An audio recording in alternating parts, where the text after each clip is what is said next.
Choose not to live in a world of filters. Realize your mistakes. Set the foundation for your success. Get some wins. Knucklehead Podcast. Welcome to another edition of Knucklehead Podcast. We've got with us today a special guest. I'm excited. I'm excited to have this guest on for a couple of reasons. We got with us an athlete. We got with us a fitness model. We got with us somebody who's taken it upon themselves to know not just the human body, but how to heal it, how to help people go from the inside out, understanding kind of a holistic approach to an overall better life. I'm excited to have a former Navy service member. I was in the Marine Corps, so I have this endearment towards Navy folks. But Katelyn Miller, and I'm excited to have her on. So Katelyn, what is happening with you on Friday night? What are you up to? I am currently working on my business plan. That's about my Friday night plans. That's awesome. That's awesome. Well, we here at Knucklehead Podcast want to, first of all, congratulate you. You put it upon yourself to be in a competition here recently. That's how we kind of came to really interact over the last few days. There was a news story, for those of you who are listening, to give you some backstory. Katelyn and my wife came into connection because of a news story that came out in San Diego just recently.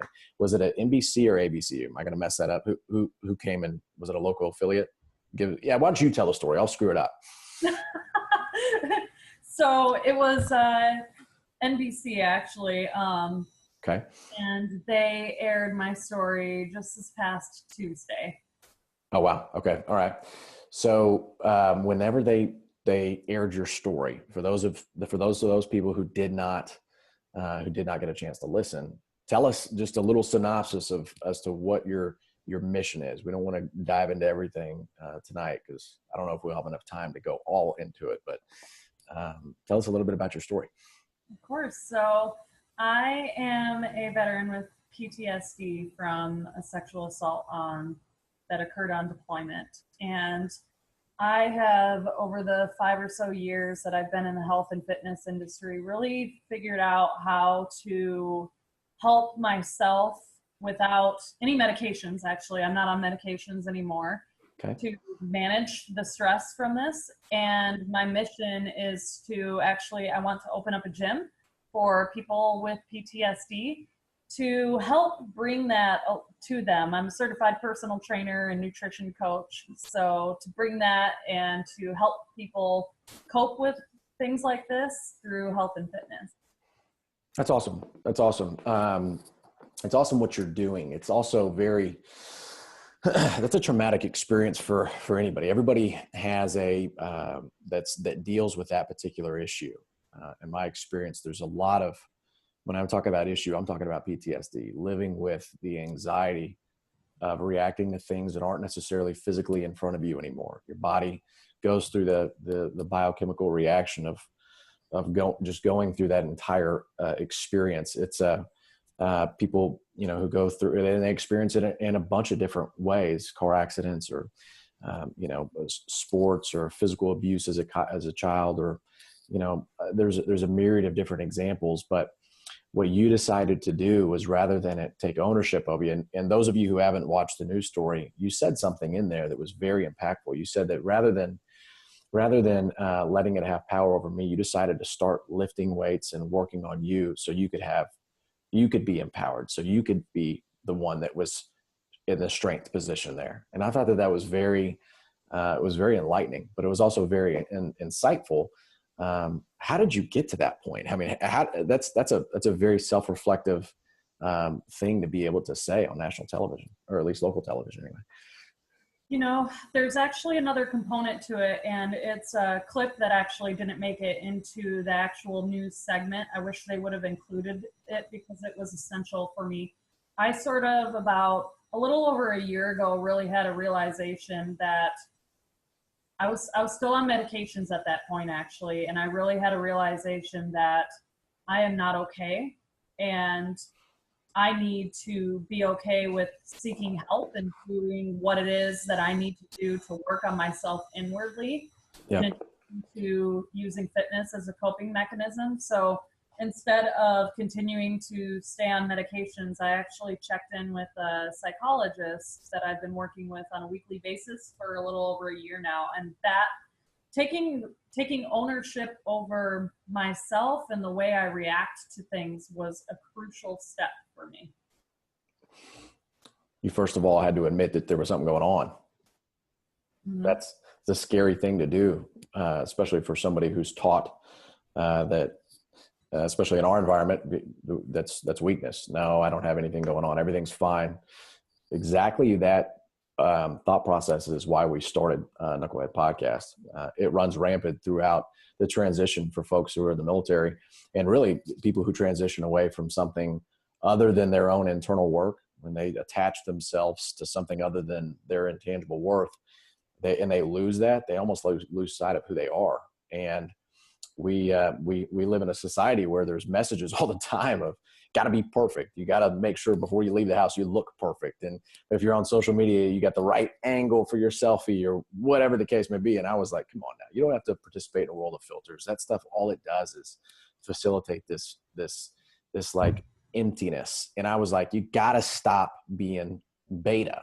To me, what that meant was you got to take ownership, or you got to own the screw ups, the mistakes. You will fail.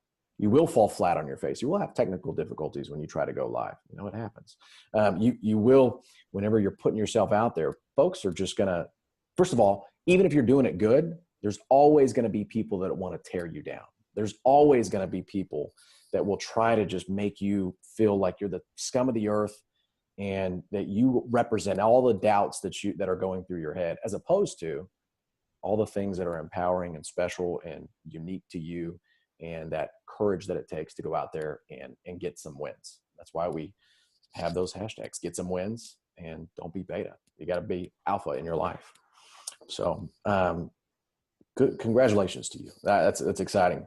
And irregardless of how the contest played out, you still won because of not just the exposure, but the time, the energy, the preparation you went into it. But can you talk about the contest? Can you talk about like what took place and how everything played out? So it was actually quite interesting. I threw my name into this back in June. Okay. Really not expecting to even make it as far as I did. Making it into not just the top 84, but the top 24 women in the world, since I ended up taking second place. You know, that's an achievement that honestly, I had no idea what I was getting into. So when I threw caution to the wind and just got into this, I built my following literally from the ground up. I started with about 1,000 Facebook friends. And when I started this, I knew that I had to open up my network in order to have the best chance possible. So I ended up capping myself out at 5,000. And now I have an additional 1,000 for like 6,000 followers that I built in a month.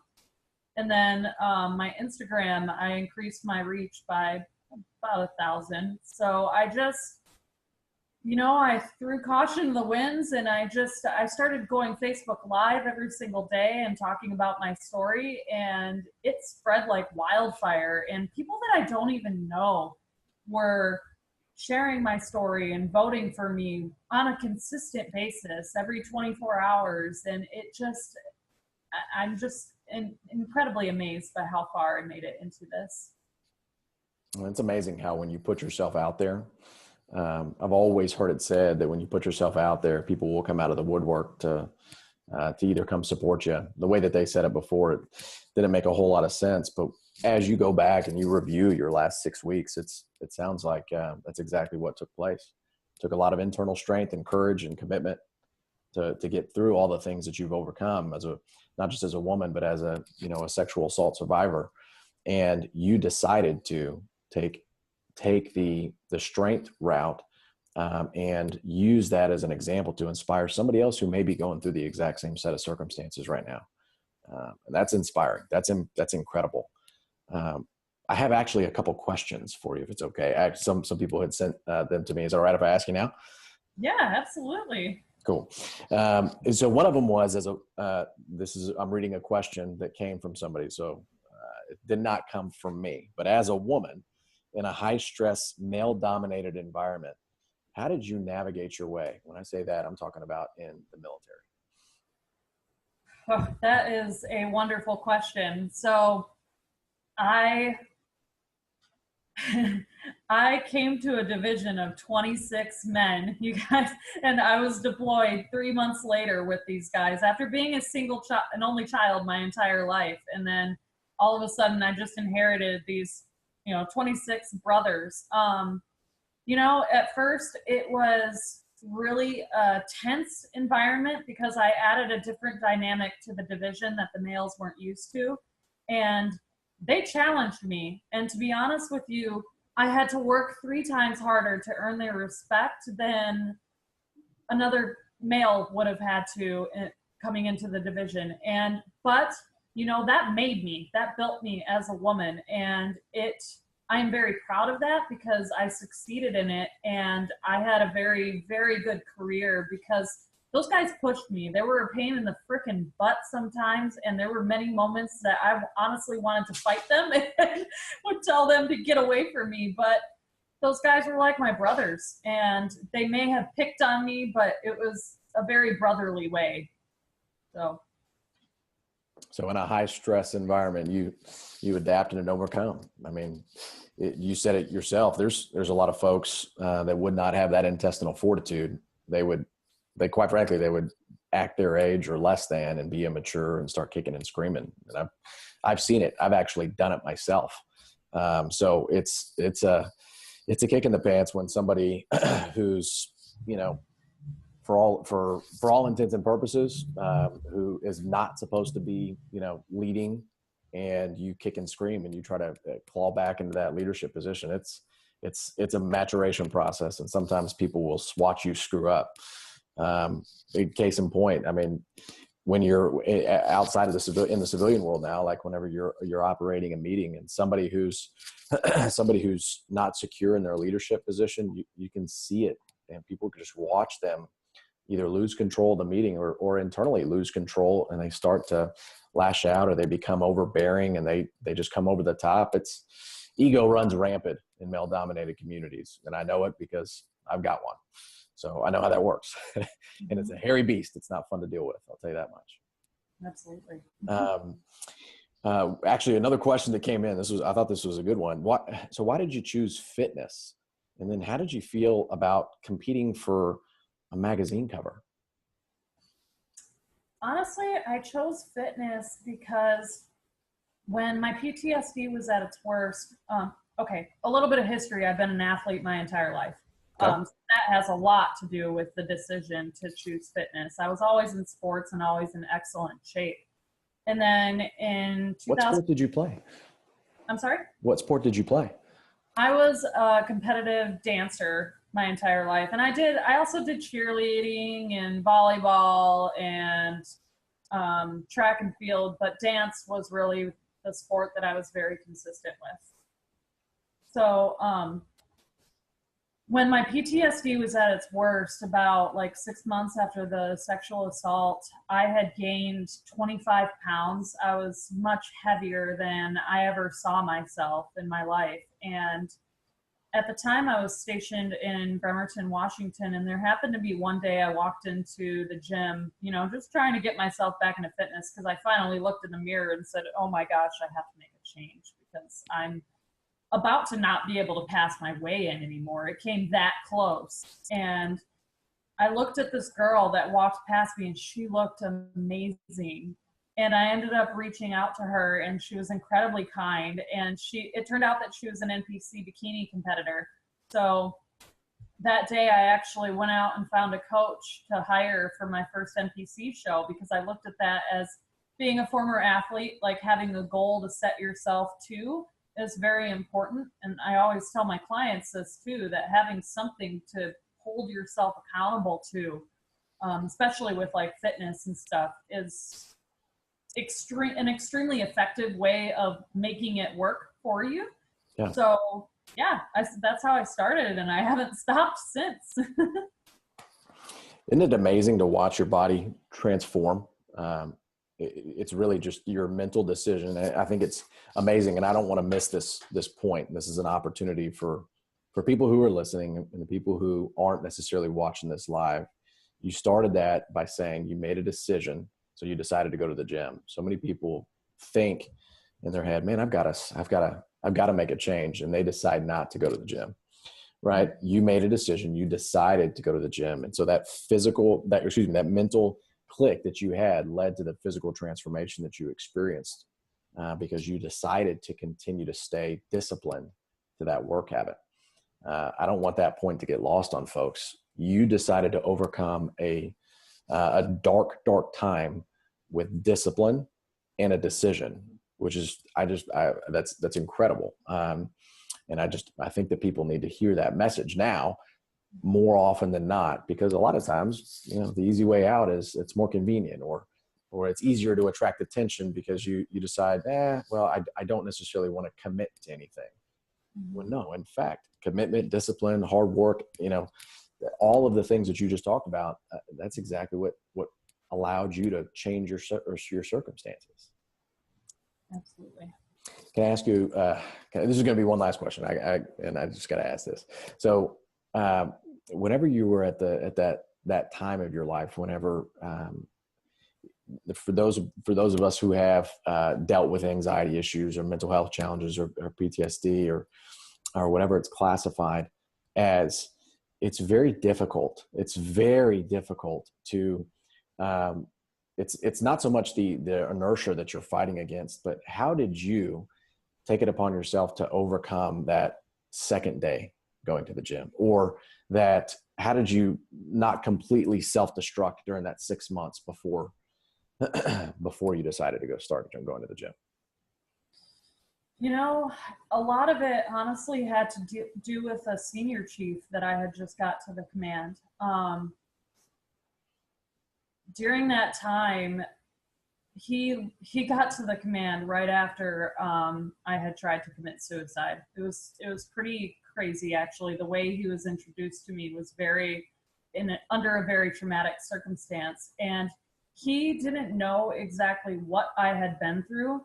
But instead of judging me for what was going on or asking questions and pressing me, that man gave me the space to become an awesome sailor. And he gave me the resources that it took. So that man showed me what it was to serve with somebody that would always respect me and never cross my boundaries. And because of him, my self-esteem started to increase. And, this is the message that I want to put out there for women. And yeah, I've been through some horrible things with men in the military, but there are also some amazing men out there that are great people, and that man changed my perception. And as a result, it's spilled into every aspect of my life, including with fitness, because he started to, just by doing that for me and giving me that space to become the woman I was meant to be, I started gradually increasing my own faith in myself that this was something that I could dig myself out of. And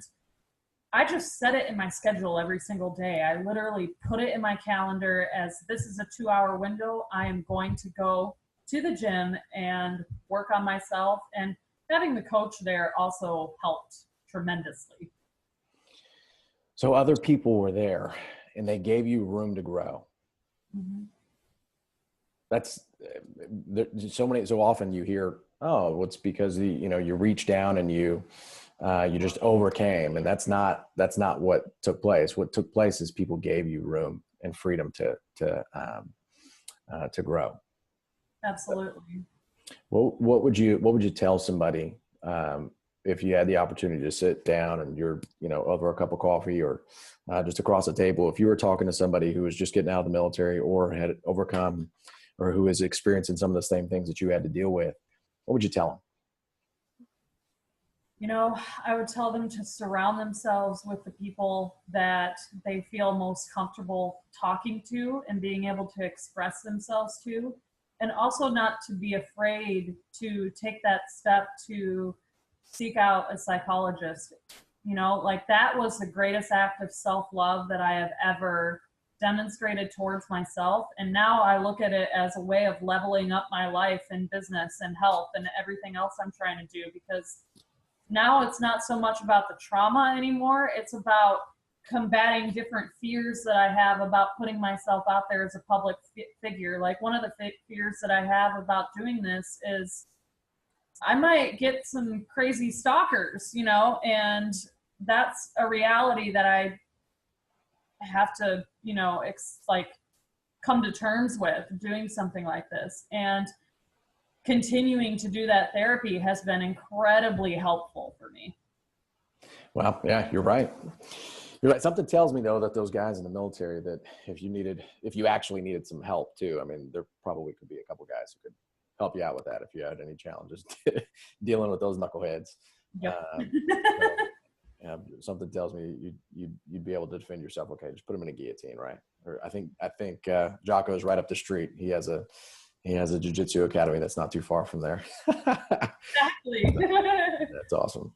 Well, I really appreciate the time that you took to communicate with us. A Friday night, it's not an easy thing to do on Friday night. At the end of the work week, as a crazy a week as you've had, you stayed with us, and we appreciate you taking some time with us to talk about how not to be beta. You decided to get some wins and set some goals. And we don't use beta in a way that's meant to be anything other than to get people's attention, right? You've got to take ownership of the things that you're screwing up. And the way that we do it is we have to admit that we need some help. And that's a hard thing to do. It's a hard thing to do. So I appreciate you. How can people find you? How can people support you? How can people get in touch with you, follow you, or support you? That's what I'm curious about. So you guys can find me. My public figure page on Facebook is Kate Miller. Okay. And then my Instagram handle is Body by Katelyn. Your Instagram handle is Body by Katelyn. Okay. All right. Now, is that Katelyn like Kait, silent Z? Like, what are we talking about? How do you spell Katelyn? It's Katelyn, Katelyn.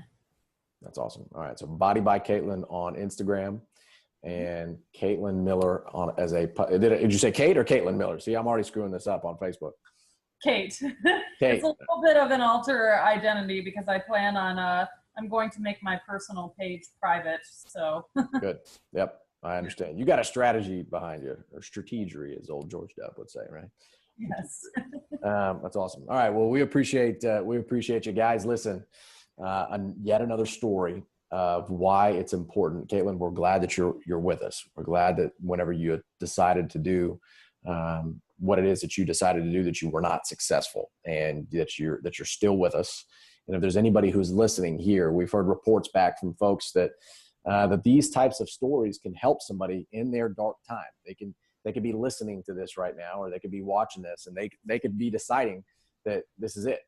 Let me tell you, as somebody who's had those thoughts go through my head, I've got a beautiful wife, a beautiful family, and it's one of the most difficult things to admit that you think that the best thing to do is to give it all up. No, it's one of the most selfish things that you can do. But at the same time, you need to understand that there's resources, there's folks, there's people, and we make ourselves available to at least be communicated with. I'm not a professional. I don't necessarily know how to talk through all of this with somebody, but I guarantee you somebody needs to listen to you, or somebody would be available to communicate with. So reach out to us.